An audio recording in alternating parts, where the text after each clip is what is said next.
স্থানীয় সময় সোমবার যুক্তরাষ্ট্রের মিনেসোটা অঙ্গরাজ্যের মিনিয়াপোলিস শহরে শীত উপেক্ষা করে অভিবাসন বিরোধী অভিযানের বিরুদ্ধে বিক্ষোভে নামেন বাসিন্দারা। তাদের বাধা দিতে কাঁদানে গ্যাস ছড়ে immigration and customs enforcement ICE। এ সময় কমেডিয়ান, সঙ্গীত শিল্পী সহ বেশ কয়েকজনকে আটক করা হয়।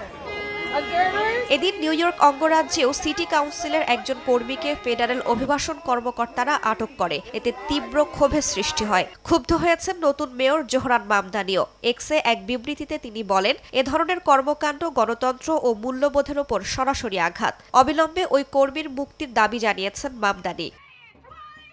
এদিকে মিনিয়াপোলিসে অভিবাসন বিরোধী অভিযান চলাকালে এক নারীকে গুলি করে হত্যার ঘটনায় ট্রাম্প প্রশাসনের বিরুদ্ধে মামলা করেছে মিনেসোটা অঙ্গরাজ্য।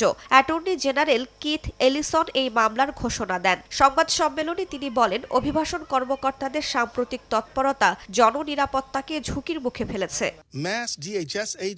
আমরা যুক্তরাষ্ট্রের ডিপার্টমেন্ট অব হোমল্যান্ড সিকিউরিটির বিরুদ্ধে মামলা করছি।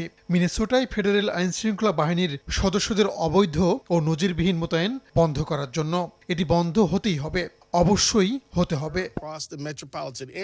গেল বুধবার মিনিয়াপোলিসে ICE এজেন্টের গুলিতে রেনি নিকোল গুড নামের ওই মার্কিন নারী নিহত হন। এ হত্যাকাণ্ডের পর থেকেই শহরটিতে তীব্র বিক্ষোভ চলছে। উত্তেজনাপূর্ণ এই পরিস্থিতির মধ্যেই মিনিয়াপোলিসে আরও কয়েকশো ফেডারেল এজেন্ট পাঠানোর ঘোষণা দিয়েছে ট্রাম্প প্রশাসন। রাইসা জান্নাত, সময় সংবাদ।